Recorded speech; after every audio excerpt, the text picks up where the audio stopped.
Welcome to the Footy Wrap. I'm the host of the show, Jeff Wortman, and this is my sidekick, Paul Hogan. Whoa, hey, whoa, sidekick? Yeah. What, you want me to wear a cape or something? Big what story. Sidekick, have you got an arch nemesis as well? Co-host. The big story this week's involving a pub brawl again, which is probably not going to come as a surprise, but Carlton are involved. Yeah. And I believe the two players that have been implicated are Heath Scotland and the Bush Pig. Lance Whitnell. But this is a release from Sergeant David Berry, who's overseeing the case. He says, it was nothing more than name-calling, kindergarten stuff. She was then allegedly struck. Now, this is the woman who was allegedly struck. So what kindergarten did these people go to? Like, unless she was struck with, I don't know, a little carton of milk it escalated or a quite sliced quickly. piece of fruit. I don't think that doesn't happen at kindergarten. But either one of those guys could have been in line for the captaincy at Carlton, which is starting to get a bit thin now. Would you say Carlton's having a captaincy crisis? Yeah, I would, because Brendan Favola was the other one who could have been, and Matthew Lappin came out during the week and suggested that Mark Murphy should be the captain of Carlton. Which I think is ridiculous, because forgive me if I'm mistaken, but Mark Murphy has played about 12 games for Carlton. It's like Brad Boyd when he became the youngest captain of Fitzroy. He was very young, but he I was 12. I think he was 12 years old.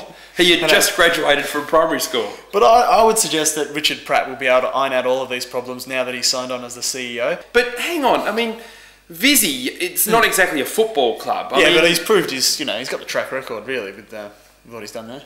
Well, I don't know if it's interchangeable. I don't think management is. I think he'll get up to speed pretty quickly. And oh, what? So you're saying because you're a host, you could host like a podcast on women's health issues as well? Hello, ladies, and welcome to the Women's Health Half-Hour Podcast. Today's topic is endometriosis. Oh, you're right, I can't do this.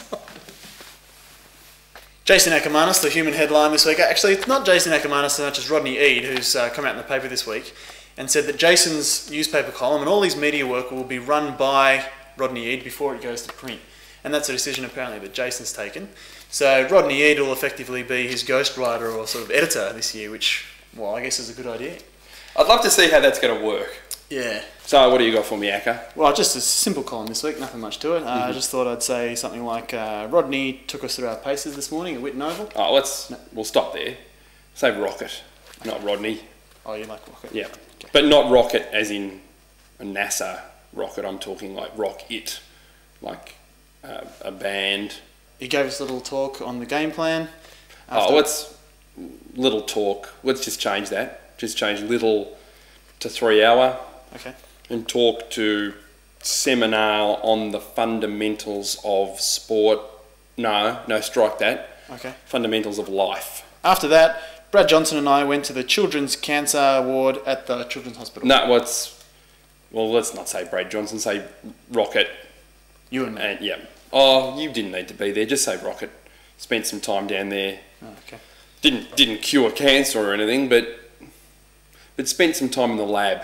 Not sure whether you caught any of the Essendon versus Aboriginal All-Stars game, Paul, but I thought Essendon were really impressive. They were a lot more impressive than last year. Than their 50-point win over the Aboriginal All-Stars. And one interesting addition has been Mal Michael at full-back to complement Dustin Fletcher, who's probably the best full-back in the league. Yeah. And Dustin Fletcher came out this week and said about Mal Michael that they can read each other's minds already. What are your thoughts on that? Hang on.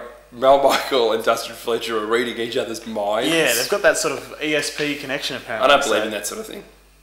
No, well, I mean, we've been together for a long time, and I guess there are times where we both know what the other's thinking, and like I know what you're getting at most of the time. I know what you're thinking, or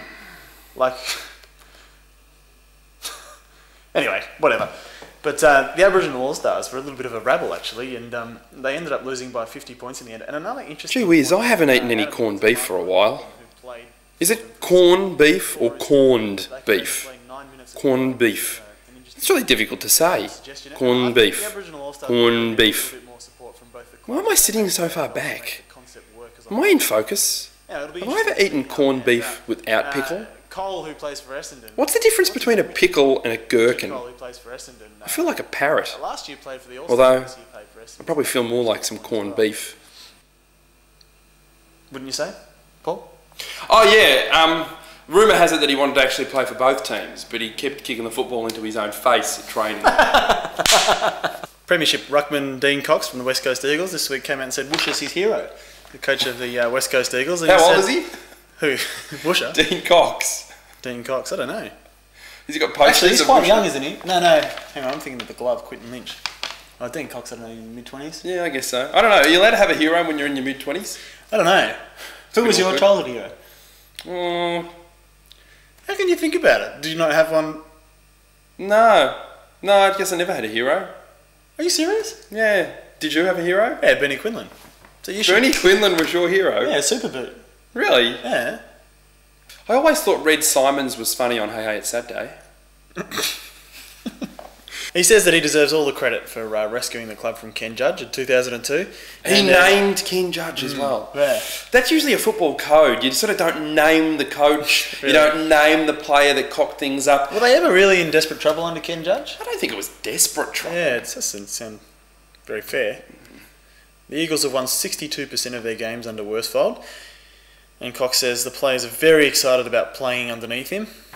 And his door is always open. Suggestive.